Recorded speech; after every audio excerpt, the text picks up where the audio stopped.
What you need to know about the Project Management Body of Knowledge 6th edition. My name is Guilherme and I'm a project management specialist. I help professionals to become successful project managers. What does it mean in practice? Well, I help people to prepare to start their career in project management, like I help them to prepare a CV, to apply for positions, to get prepared for an interview so can get a position in the project management. But I also get help them to get prepared to start their job, like critical things that they need to look for a project, how they can speed it up their knowledge about the company and about the projects they are working on, how they can better perform, giving them guidance, for example, how to structure a WBS, how to structure a project budget, how you can properly track your project to make sure you are going to deliver the value that the organization wants. So you understand and you have someone to spare with to discuss it. That's some of the ways that I help people to become successful project managers. This content here is part of the warm-up for the Project Management Summit. The Project Management Summit, it's a free event I'm going to make. There are going to be 4 sessions there, 4 classes, where I'm going to teach you how to develop your project management skills and how to develop your project management career. Everything there is free. The only thing that you need to do here is come in the link in the description here and subscribe. If you subscribe, don't forget to join the WhatsApp group so you make sure you don't miss any information there, and don't forget to reply the survey that I have there, because the survey will help me to understand where you are with project management, what are your challenges, and will help me to create better content to support you in your journey. Because if your goal is to become a successful project manager, my goal is to support you in this journey. And of course, before I forget, please like and share this video here. If you like the video, you help the social media to distribute this to more people, and more people can understand what are the project management fundamentals, what's PMBOK is about. And also helps me to see the value what I'm doing here. So this is very important. Please don't forget to like and share with other people that you think might be interesting on here. So I'm going to talk about here today the project management body of knowledge, the famous PMBOK. So the PMBOK is the standard from PMI. PMI is the project management institution. PMI is the biggest project management institution around the world, and they create those standards to help people, of course, to develop their project management skills, to develop project manager, and to better perform project management. If you follow a bit the PMBOK, you probably know there's the PMBOK 7 edition. So why I'm talking about the PMBOK 6th edition? Well, because the PMBOK 6th edition is still relevant. The content that's there is still important and still relevant. What happened is the PMBOK 6th edition, it was a process-based standard, and then PMI decided to change it to a principle-based standard. What's a principle-based standard? Basically, it's an umbrella standard based on principles that can fit all types of framework inside of there. So you can use waterfall, you can use Scrum, Kanban, XP, DSDM, and whatever framework you can think about there. So this is one of the important things here that for you to understand. The PMBOK 6th edition, it focused much more on waterfall, although in the PMBOK 6th edition, the Agile Practice Guide was already there. So you had this PMBOK 6th edition talking about waterfall with this knowledge areas, the processes and everything there, but you also have the Agile Practical Guide as part of it. And of course, if you want to do the PMB, you need to understand both, and you need to understand the PMBOK 7 edition also. So what is the PMBOK? Something that is also valid for the 6th edition and for the 7th edition. First of all, PMBOK is not a methodology. PMBOK is not a framework. PMBOK is a guide with best practices. What does it mean? PMI calls it a standard. So this is part of the PMBOK I'm highlighting here. This is a foundation which our organization will look for the best practice. Then they are going to build their methodology, their policy, their procedures, They are going to define the tools and techniques that make sense in their case there. And the project manager is important for the project manager to understand that, but the project manager must select what's appropriated considering his project, his or her project there.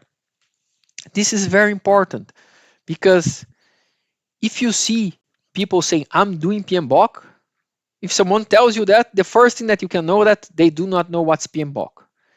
PMBOK is not a methodology. PMBOK is not a framework. It's a standard with best practices. Second is the PMBOK. You should not execute everything in the PMBOK because it's there. So think about that. That's a guide with best practice. So you have this organized in knowledge areas with suggestions of tools how you can do it, suggestions of steps that you need to do to execute a project. For example, if you are starting a project, you start to collect requirements, defining scope, estimating a timeline. So though there's those steps, but does not mean that you need to follow all those processes. So it's up to the project manager to understand what makes sense in what situation there. Why? Because in some situations, some of those knowledge areas don't make sense. For example, one of the knowledge areas, I'm going to present you the knowledge areas, but just to give you an idea, one of the knowledge areas is procurement. Some projects don't have a procurement. You're not buying anything externally. So there's no procurement there. So it does not make sense that you are going to plan procurement, decide how you're going to select suppliers and so on. So it's up to the project manager to understand how to use that. And I'm saying that because I've seen project managers already creating a lot of paperwork there that's not needed. You there's no document that's a mandatory that you are going to call it. You're going to see in all types of projects. And I've said that before, and some people come to say, yeah, but the state of work is a mandatory document. No, it's not. Although you always have something that's going to help you to define your scope, there's a lot of companies that do not even have a document called a statement of work. They might have the statement of work might be included in a contract. The statement of work might be included in what they call the scope definition, scope details, project plan, or whatever. So you're not going to see documents that are there in all projects. So that's important for you to understand. You are a project manager. So you need to understand what makes sense in your situation. So that's very important for you to understand in the PMBOK in general. So let's take a look on the PMBOK 6th edition. Why? Because I mentioned this is still valid, this is still relevant, and there's a lot of focus in waterfall. So what I'm trying to help you is to build a bit your waterfall knowledge there. So the PMBOK has 10 knowledge areas: integration, scope, schedule, cost, quality, resource, communication, risk, procurement, and stakeholders. Those 10 knowledge areas there, they are organized in a way to try to help you to understand what would be good practice in those specific areas to execute a project. Something that's first, it's very important for you to understand. All those knowledge areas, they're intrinsically connected. Why? Because they're connected by the project constraints. For example, if you change something in your scope that affects your cost, timeline, your resource, quality, might affect customer satisfaction, might affect your risk. So those knowledge areas, they all are all interconnected there. Why I'm saying that? Because at this point you might be thinking, what's an integration area there? I've never seen that in my life. I've never seen that in my company. And it's true. You're not going to find a company that you're going to see, hey, you're not following here our integration area. But why the integration area is created there? Because the integration area is the glue, that's a way that it was created to show you that everything that you do in any of those other knowledge areas, they're going to affect the if you choose one of those areas that I might have an effect in all the other ones. So that's why you have an integration, because once you change something, it goes to integration and checks all the other areas. So that's a way to do that. That's a way to put that in a format that makes sense. So in practice, you're not going to see an integration area. In practice, in some projects, you don't have a procurement area. Like if you're developing a software, we are not working with external parties. You don't have a procurement area. For some projects, depending on the maturity of the company, you don't have a step that you need to map stakeholders. Why? Because the stakeholders are already mapped. The process and the procedures are already clear. The stakeholders are already defined. And so you are not going to think about, oh, but I need to start to map my stakeholders. No, that does not happen in practice. In a lot of projects, you are not going to build a communication plan. Oh, because your stakeholders are already mapped. Your team is already defined. You already have a RACI to identify who is responsible for what in the project. You're not going to have a communication plan because you don't need to have extra communication. You might have defined already governance when you are going to do the reporting. You already have a cadence of meetings and everything else. It's already there. It's already predefined for these organizations. So you don't need to create a communication plan. But if you're working, for example, in a big project, in implementation of a mine or implementation of a wind farm, that affects, for example, local community. Well, so might make sense that you are going to have a good communication plan also with the community because they are important stakeholders in your project and they might affect what you are doing there.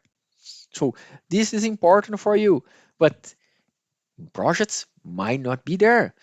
You might not need to have a specific a lot of things on quality. Why? Because first of all, the quality as defined in PMBOK is very standard. It's very simple. Why? Because it needs to be something that fits all projects. So what they do, you need to understand what's quality in your reality for your project. And based on that, you're going to manage and control the quality for your project. Very simple. For some projects, you are going to have a quality plan with a qualification, for example, for your product, seeing what kind of tests those projects need to go, what are the criteria, pass or fail criteria for those tests, how you're going to share information with the customer, what's important for your quality there. And some other projects might be much easier. So what type of how you're going to define your quality and how you're going to control it. Quality for example, product development in automotive is different for quality in construction, which is different for quality in software development, which is different if your project is to organize quality is also different to organize an event. Again, that's why it's important for the project manager to understand it and see what's applicable in her or his context there. So planning a project can be very different there. But those knowledge areas are always going to be there. Of course, again, does not mean that you need to follow those steps, but understanding those knowledge areas also help you to build a systemic view. Even though if you say, I'm going to use Scrum, that's okay if you're using Scrum. But if you're using Scrum, you also have communication, you also have risks, you also have stakeholders, you also have resources. If you don't want to call resources, you also have your team. You also have your quality. You always have costs. You also have schedule. You always have scope. So understanding those pieces here helps you to build a systemic view in how a project should work. And this is quite important for you to be a successful project manager there. And how these then, those knowledge areas are organized there. PMBOK basically divided it in different process groups called initiation process group, planning process group, executing process group, monitoring controlling process group, and closing process group. What's a process group? It's just a way to try to divide the work that needs to be done. A process group is not a project phase. And so different types of projects have different phases. For example, if you are working into a construction project, you might have there a design phase, a construction phase, an assembly phase, a commissioning phase, and then you release it. If you are working on product development for automotive, you have a product development phase, you have a product validation phase, you have a process validation phase, then you have uh, then you have a product and process validation. So if you are working in the semiconductor, you have a design phase, You have execution phase, then you have a qualification phase. Those norms of phase, they are going to change a lot for industry to industry. Does it mean that you don't have initiation in this process? No. That's why a process group is not a project phase. Keep that in mind. And depending on the type of project, you might decide to call it initiation, planning, execution, monitoring, control, and closing. Yes, might be like that, but you're always going to have some overlap. But it's important that you understand those are not project phase; they are process groups. So those knowledge areas, they have their processes that are divided. Uh, so in those process groups, and here that's something that I want to show you. So if I look for those process groups, you're going to see initiation, a lot of process on the planning phase, execution, monitoring, control, and closing. Why a lot of projects in the planning phase? Because if you are following waterfall, there's a lot of focus in trying to anticipate what needs to be done, understanding requirements, understanding scope, understanding risks. So almost from 49 processes, almost 50% of those processes, they are inside of the planning phase, which makes sense. But I already see someone saying, but that's a waste of time. It's much easier to use Scrum and building something incrementally. Yes, if your project permits that, that can be the case. But if your cost of a sprint, if your cost of an interaction or building something incrementally, it's much higher than your planning cost, then does not make sense to use Scrum. And why I'm saying that? Because I always see this stupid discussion, which one is better, waterfall or Scrum? And there are those people that are in love with waterfall. So for them, the PMBOK is like God and nothing else works. And there are those people that are in love with Scrum. Then they think everything is Scrum. They say PMBOK. Doing PMBOK does not make sense. First of all, doing PMBOK does not even make sense for any case because PMBOK is not a methodology. PMBOK is not a framework. It's a standard that you need to understand to implement what makes value for your project. So, but in some projects, and I can give you an example, if you're building a bridge, well, building a foundation incrementally is very difficult. If you start to make a structure calculation for a bridge, every time that you are changing parameters in the calculation, you need to review this calculation. This is very time consuming. So it's not like that. If you want to adapt, or say, I'm going to adapt the foundation in my bridge here because there's something new. Yeah, that's nice. It's ready. How do you adapt? You break everything off, take it off, redesign it, and you construct again. That likely delay a project in months and costs thousands or maybe even millions. So, and why I'm saying that since I'm talking about waterfall, just to tell you that having a good effort in planning is not a bad thing.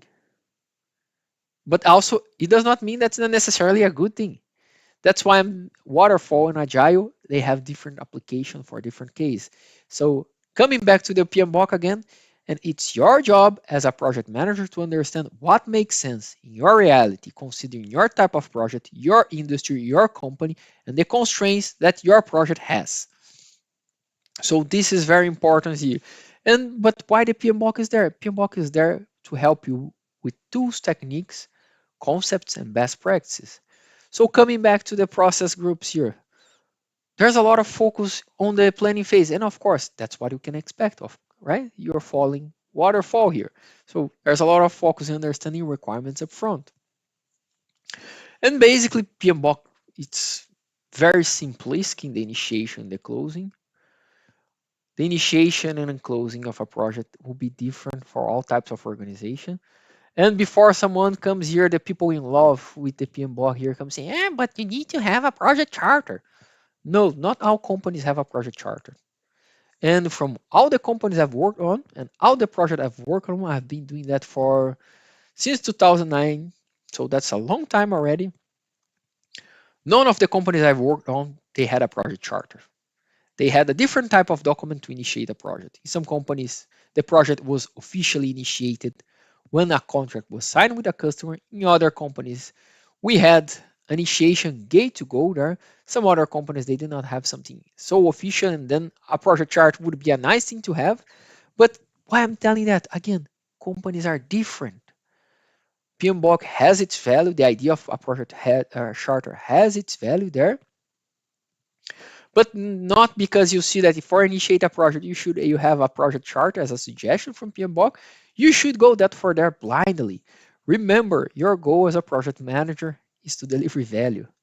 So you need to understand what you need to do there, what makes sense in your reality. Stop doing things just because it's written somewhere, started thinking by yourself. That's important. If you want just to repeat something without adding, without thinking, because when you think about something, that's when you're going to add value, you're going to be replaced for a chat GDP, because chat GDP can make a very decent level of thinking. And then of course, what you do then, you use your critical thinking to see if what's there really makes sense based on the constraints that you have. So more important than just jumping into something there is making sure that you understand what you're doing there.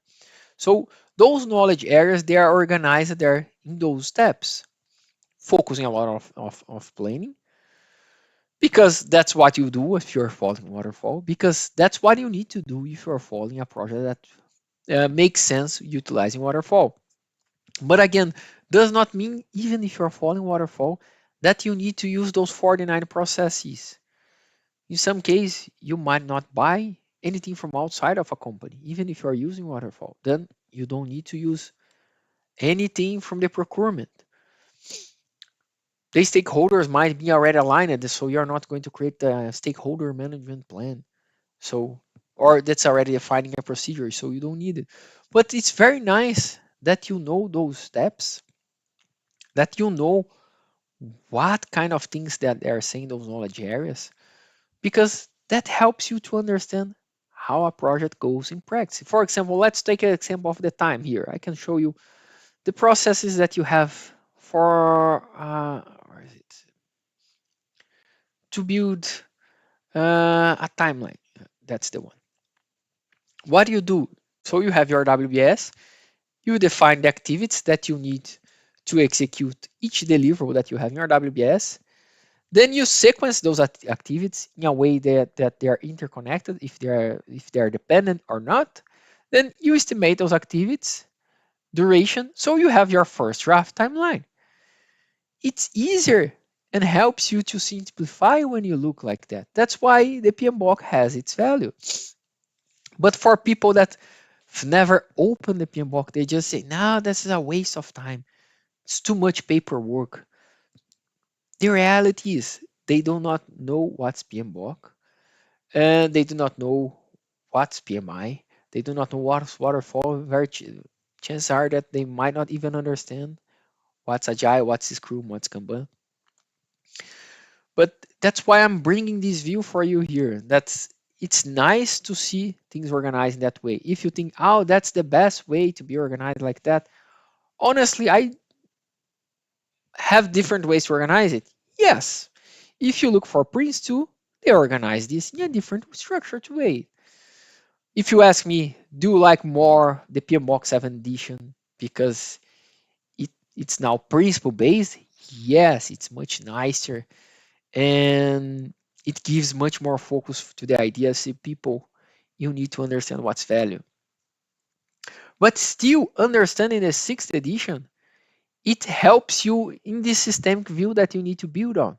So when someone talking about stakeholders, you know what's a stakeholder, you know what's the importance to map the stakeholders, you know that you can have the stakeholders engaged or not your project, that they can influence what's the level of influence in the level of your project and what's the level of interest they have in your project.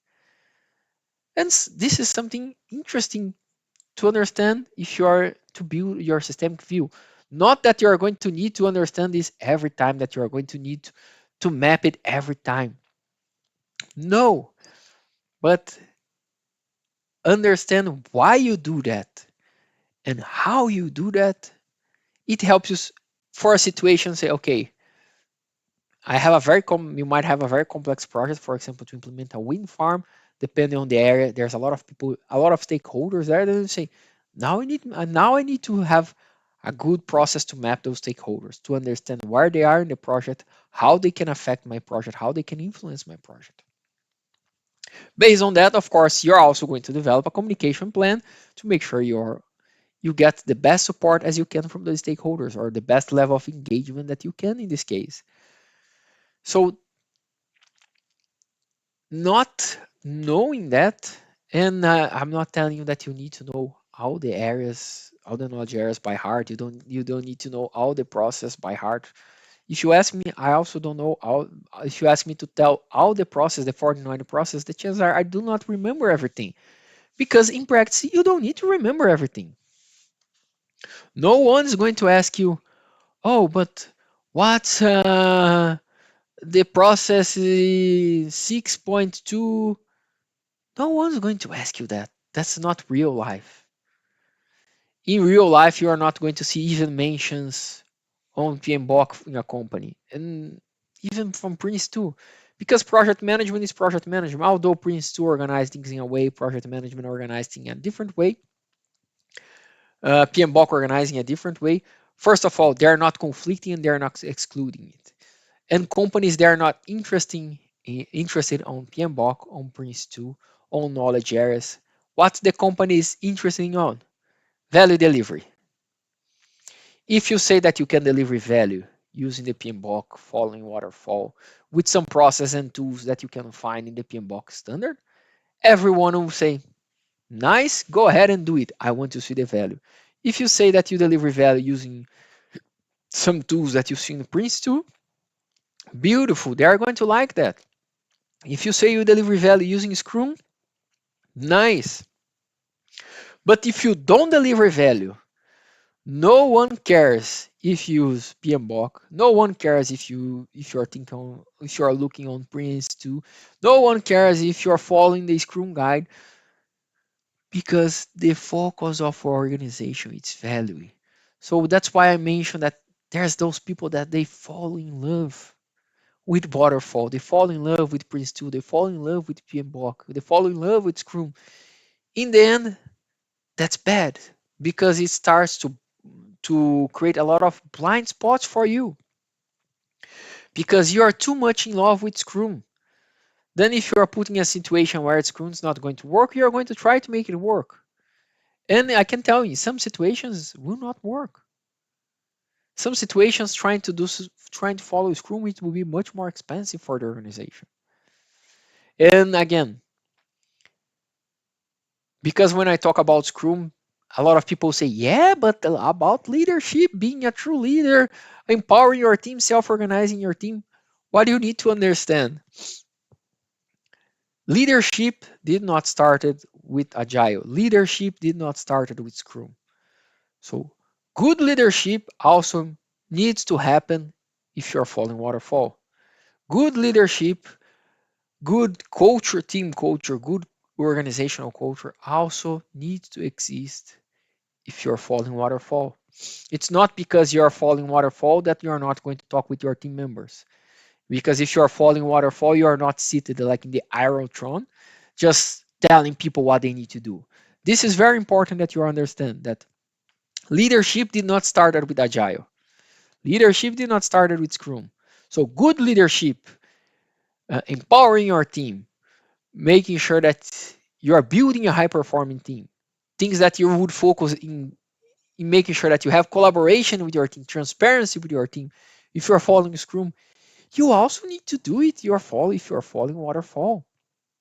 So those things are not excluding. When I'm talking about the Scrum, I'm saying about the Scrum process itself, the time boxing, the sprints, and like so understand that. And of course, there's parts of Scrum that you always can add value. You can always the sprint retrospective is one of them. That's always good if your team get together to understand how to improve. But keep in mind that not falling in love with a specific standard framework methodology, it's very important. Your target and your goal should be, how can I add value?